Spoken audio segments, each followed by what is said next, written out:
544 run 7 উইকেটের বিনিময়ে England দল এই মুহূর্তে 186 রানের লিড নিয়ে রীতিমতো ভারতীয় দলকে এই ম্যাচ থেকে ছিটকে দেওয়ার জন্য প্রস্তুত। ভারতের 358 রানের জবাবে এই মুহূর্তে ইংল্যান্ড একটা বিশাল বড় টার্গেট খাড়া করেছে অ্যান্ড এখনও বেন স্টোকস কিন্তু সেখানে রয়েছে, অন্যদিকে বেন স্টোকসের সাথে রয়েছে লিয়াম ডসন। এবার এই পরিস্থিতিতে দাঁড়িয়ে মোটামুটিভাবে আমরা এটা বলতে পারি যে ভারতীয় দল এই ম্যাচ থেকে এবার ছিটকে গেছে। তার কারণ হচ্ছে ভারতকে যদি এই ম্যাচটা ড্র করতে হয় তাহলে অলমোস্ট 2 দিন ব্যাটিং করতে হবে এবং দ্বিতীয় দিকে আরও একটা বিষয় আমাদেরকে বুঝতে হবে যে ভারতকে যদি এই ম্যাচটা জিততে হয় তাহলে মোটামুটিভাবে 400 থেকে 450 রান করতে হবে। তার মধ্যে মাত্র 2 দিনের টাইম আছে, তার মধ্যে আবার ইংল্যান্ডকে ব্যাটিং করতে ডেকে 10টা উইকেট তুলতে হবে। So that is nearly impossible. তো আমরা এটা ধরে চলতে পারি যে এই ম্যাচে ভারতীয় টিমের আর জেতার কোনো সম্ভাবনা নেই। একমাত্র যে অপশনটা রয়েছে সেটা হচ্ছে এই ম্যাচটা ভারত কোনো মতে চাইলে কিন্তু ড্র করতে পারে।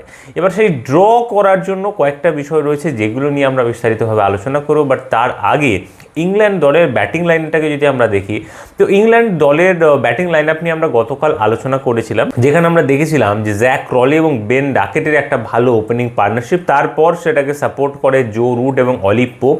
বাট খুবই ডিসঅ্যাপয়েন্টিং যে এখানে আমরা জো রুটের উইকেটটা নিতে পারিনি অ্যান্ড এই মুহূর্তে জো রুট আন্তর্জাতিক টেস্ট ক্রিকেটে দ্বিতীয় সব থেকে বেশি টেস্ট রান করা ব্যাটসম্যান হয়ে গেছে। সচিন তেন্ডুলকর একমাত্র তার সামনে রয়েছে, 2500 রানের কাছাকাছি সচিনের থেকে কম রয়েছে জো রুট। এবং এই রকমের একটা প্লেয়ার এই টাইপের ফর্মে তাকে আমরা আউট করতে পারিনি, মানে সে একটা বড় ইনিংস খেলবে এমনটা ধরে আমরা চলতেই পারি। ইভেনচুয়ালি জো রুট 150 রানে এসে শেষ পর্যন্ত স্ট্যাম্প আউট হয়ে ফিরেছে। বাট ইম্পর্টেন্টলি ইংল্যান্ডের প্রত্যেকটা ব্যাটসম্যান এখানে কিন্তু এসে কন্ট্রিবিউট করছে।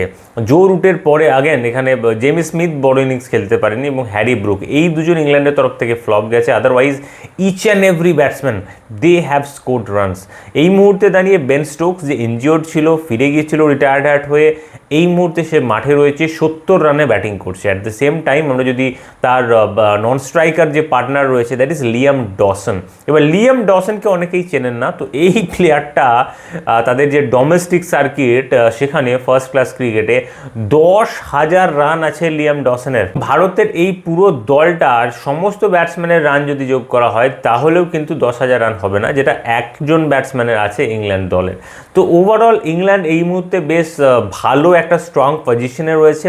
তাদের টিমের এই মুহূর্তে একটা বড় স্কোর রয়েছে, লিড রয়েছে এবং 2 ব্যাটসম্যান খেলছে। লিয়াম ডসনকে আপনাকে ব্যাটসম্যান ধরেই চলতে হবে। এরপরে আমরা যদি ভারতের বোলিং লাইন আপ নিয়ে কথা বলি তো ভারতের বোলিং লাইন আপে আমরা অবশ্যই এই ম্যাচে খুবই ডিসঅ্যাপয়েন্টিং আমরা যে আকাশদীপ এই ম্যাচে খেলেনি চোটের কারণে, জসপ্রীত বুমরা, সিরাজ এবং আনশুল কাম্বোজ।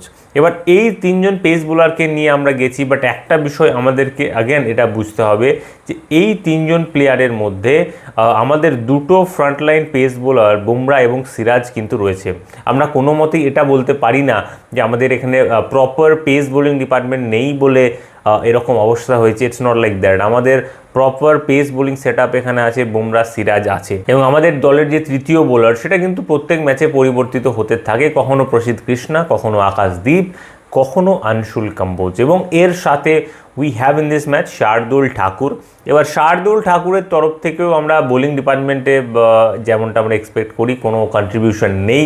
ব্যাটিংয়ে সে 40 রান করেছিল। এবার এই জায়গাতেই টিম ম্যানেজমেন্টকে ভাবনা চিন্তা করতে হবে। দেখুন, শার্দুল ঠাকুরের সিলেকশনটাও একটা ফোর্সড চেঞ্জ, কারণ এখানে নীতিশ কুমার রেড্ডিকে কিন্তু আমরা এই ম্যাচে পাইনি। অন্যদিকে 2 করে উইকেট তুলেছে রবীন্দ্র জাদেজা এবং ওয়াশিংটন সুন্দর, একটা সিরাজ, একটা বুমরা এবং একটা আনশুল কাম্বোজ তার ডেবিউ ম্যাচে। এবার গতকাল আমরা যে বিষয়টা নিয়ে আলোচনা করছিলাম যে ভারতের এই দলটা ইংল্যান্ডকে কত রানের মধ্যে আটকাতে পারবে, এবং গতকাল আমাদের আলোচনার যে ব্যাপারটা ছিল আমরা বুঝতে পেরেছিলাম যে ইংল্যান্ড গতকাল যে জায়গায় ছিল 225-এ 2, সেখান থেকে আজকে মোটামুটিভাবে তারা 430 সামথিং করতে পারে।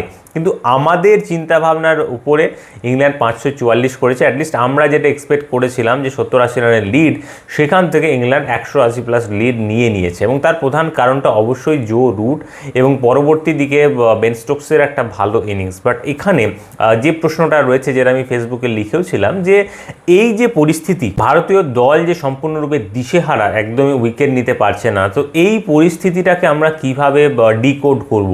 এটা কি ভারতীয় বোলিং ডিপার্টমেন্টের ফল্ট? আপনি কমেন্টে অবশ্যই আমাকে জানান আপনি কি ভাবছেন। এটা কি ভারতের বোলিং ডিপার্টমেন্টের ফল্ট? ভারতের বোলিং ডিপার্টমেন্টের সেই কোয়ালিটি নেই যারা ইংল্যান্ডের এই ব্যাটসম্যানদেরকে আউট করবে, নাকি এখানে পরিস্থিতি এবং কন্ডিশনের উপর কিছু বিষয় নির্ভর করছে? দেখুন, ভারতের এই দলটাই কিন্তু ইংল্যান্ডকে বিগত ম্যাচগুলোতে অল আউট করেছে, ইংল্যান্ডের ব্যাটিং লাইন আপকে রীতিমতো ধ্বংস করে ম্যাচ জিতেছে, অথচ এই বোলারগুলোই আজকে ইংল্যান্ডকে আউট করতে পারছে না। এইটা নিয়ে যদি আপনি ভাবনা চিন্তা করেন, তাহলে কিন্তু ব্যাপারটা বুঝতে পারবেন যে এখানে কোনোভাবেই আপনি এটা বলতে পারবেন না যে আমাদের বোলিং ডিপার্টমেন্ট খুবই দুর্বল। দেখুন, বুমরা আছে, Siraj is there, Jadeja is there, Washington Sundar is there, তো আপনি কোনোভাবেই বলতে পারবেন না যে আমাদের বোলিং ডিপার্টমেন্ট পারফর্ম করার মতো নয়, বোলিং ডিপার্টমেন্টের দম নেই, কোয়ালিটি নেই। কারণ এই বোলারগুলোই কিন্তু আগের ম্যাচগুলোতে ভালো পারফর্ম করে এসছে। তাহলে পরিবর্তনটা কি হয়েছে? আমি কালকেই আপনাদের জানিয়েছিলাম যে পরিবর্তনটা একমাত্র হয়েছে সেটা হচ্ছে কন্ডিশনের। বর্তমান মুহূর্তে একটা বিষয় আপনারাও নিশ্চয়ই নোটিস করেছেন যে এই পিচের উপর কিন্তু খুব একটা হেল্প নেই বোলারদের জন্য। এবং একটা ইংল্যান্ডের মতো দেশে যখন কোনো স্পিনার উইকেট নিতে শুরু করে, দুটো 4টে উইকেট জাদেজা এবং ওয়াশিংটন সুন্দর নিয়েছে, তখন কিন্তু আপনাকে বুঝে যেতে হবে যে এই পিচে আর কোনো হেল্প নেই পেস বোলারদের জন্য। এবং এই জায়গাটাতেই কিন্তু জাসপ্রীত বুমরা, মোহাম্মদ সিরাজ এবং আনসুল কাম্বোজ এরা সমস্যার মধ্যে পড়ছে। দেখুন, উইকেট নিতে গেলে পিচে কিন্তু হেল্প থাকতে হবে। আমি গতকাল আপনাদের বলেছিলাম যে মুহূর্তে সিরাজ এবং বুমরা ব্যাটিং করতে এসেছিল ভারতের ব্যাটিংয়ের সময়, ঠিক এতটা বড় রীতিমতো এক বিদ্যা দু বিদ্যা করে বড় সুইং করাচ্ছিল বা বেন স্টোকস, এবং সেখান থেকে রীতিমতো তাদের যে ব্যাটের আউটসাইড এজ সেটাকে এতটা ডিস্টেন্সে মিস করছিল, এত বেশি সুইং হচ্ছিল। তার কারণ হচ্ছে পিচে হেল্প ছিল, ওভারকাস্ট কন্ডিশন ছিল। কিন্তু দুর্ভাগ্যজনকভাবে যখন ইংল্যান্ড ব্যাটিং করতে আসে, তখন কিন্তু রৌদ্রোজ্জ্বল আবহাওয়া দেখা যায় এবং ভীষণভাবে একদম কাঠফাটা রোদ দেয়। এবং ইংল্যান্ডের মাঠে কিন্তু যখনই রোদ দেয়, বোলারদের জন্য পিচে হেল্প থাকে না। আর এটা আজকে নয়, এটা বছরের পর বছর হয়ে আসছে। যদি আপনি দেখে থাকবেন, ইংল্যান্ডের ক্রিকেট ফলো করে থাকবেন, এটা কিন্তু দীর্ঘদিন ধরে চলে আসছে। এবং আজকের দিনে দাঁড়িয়েও কিন্তু কাঠফাটা রৌদ্রোজ্জ্বল একটা দিন ছিল, সেখানে ইংল্যান্ড দল কিন্তু ভালো ব্যাটিং করে বেরিয়ে গেল। এবার আগামীকাল আমরা যদি দেখি যে ভালো রৌদ্রোজ্জ্বল আবহাওয়া আছে, নিশ্চিতভাবে ভারতীয় ব্যাটসম্যানরাও কিন্তু ভালো রান করবে, লম্বা স্কোর করবে। হ্যাঁ, অবশ্যই টিম ইন্ডিয়ার পক্ষে এই ম্যাচটা জেতা পসিবল নয়, বাট ভারতও কিন্তু এখানে ছেড়ে দেবে না যদি আবহাওয়া ব্যাটিং অনুকূল থাকে, অর্থাৎ রৌদ্রোজ্জ্বল আবহাওয়া থাকে। ইংল্যান্ডের 186 রানের লিড, এটা যদি গিয়ে কোথাও না কোথাও 250-260 রানের লিডে গিয়ে পরিণত হয় এবং ভারতকে তখন ব্যাটিং করতে হয় দ্বিতীয় ইনিংসে এসে, তখন ভারতীয় দল কিন্তু ভালো ব্যাটিং করবে এবং নিশ্চিতভাবে 300 থেকে 350 রান ভারতীয় দলও কিন্তু পরের ইনিংসে করতে পারে, যদি রৌদ্রোজ্জ্বল আবহাওয়া থাকে। এবং যদি রৌদ্রোজ্জ্বল আবহাওয়া না থাকে, দুর্ভাগ্যজনকভাবে আবারও মেঘলা ওয়েদার হয়ে যায় ভারতের ব্যাটিংয়ের সময়, সেই সময় আমরা ভারতকে আবারও 200 থেকে 250 রানের মধ্যে কিন্তু বান্ডিল হতে দেখতে পারি এবং একটা ইনিংসে হয়তো আমরা সেক্ষেত্রে ম্যাচ পরাজিত হব, সেটা অনেক বেশি লজ্জাজনক হবে। বাট এই পুরো বিষয়টাই নির্ভর করছে কন্ডিশনের উপর এবং এখানে ভারতীয় বোলারদের উপর যারা দোষ চাপাচ্ছেন, আমার মনে হয় ভারতীয় বোলারদের এখানে করার কিছু নেই। পিচ থেকে কোনো হেল্প পাওয়া যাচ্ছে না, এখানে বোলারদের পক্ষে করার কিছু নেই। অনেকে বলছেন বুমরা ছাড়া ভারতীয় দলের কাছে কোনো ভালো বোলার নেই, তো ভাই বুমরা কি করেছে এখানে? বুমরা এখানে একটা উইকেট নিয়েছে, তাও আবার আই থিঙ্ক জেমি স্মিথের, তাও এতটা নিচের দিকে এসে, তাহলে বুমরা এখানে উইকেট পেল না কেন? তো ফ্যাক্টটা এটাই, যেখানে পিচ থেকে সেই অর্থে কোনো সাহায্য পাওয়া যাচ্ছে না, যার কারণে এখানে পেস বোলারদের পক্ষে উইকেট নেওয়াটা নিয়ার টু ইম্পসিবল হয়ে গেছে। এবং যদি এরকম পরিস্থিতি থাকে, ইংল্যান্ডের বোলাররাও কিন্তু এখানে উইকেট নিতে পারবেন না। ওভারঅল এই বিষয়টা নিয়ে আপনার কি মনে হয় অবশ্যই কমেন্ট করে জানাবেন, যেখানে পিচের পরিস্থিতির বিষয়টা আপনি কতটা দেখছেন, নাকি আপনার মনে হয় ভারতের বোলিং ডিপার্টমেন্টের দম নেই? আমি কিন্তু ভারতের বোলিং ডিপার্টমেন্টকে খুব একটা দোষ চাপাবো না, এই বোলাররাই কিন্তু আমাদেরকে আগের ম্যাচগুলোতে উইকেট এনে দিয়েছে। আমার এটা মনে হচ্ছে যে সম্পূর্ণভাবে এটা পরিস্থিতির বিষয় এবং পরিস্থিতি খারাপ থাকার কারণেই ভারতীয় বোলাররা উইকেট তুলতে পারছেন না। আপনার কি মনে হয় কমেন্টে জানাবেন। এই ভিডিওটা এখান পর্যন্তই, এবং আপনি যদি এখনও আমার ইউটিউব চ্যানেলে সাবস্ক্রাইব না করে থাকেন, অবশ্যই সাবস্ক্রাইব করে নিন ভারতীয় ক্রিকেটের সমস্ত ভিডিও আপডেট পাওয়ার জন্য।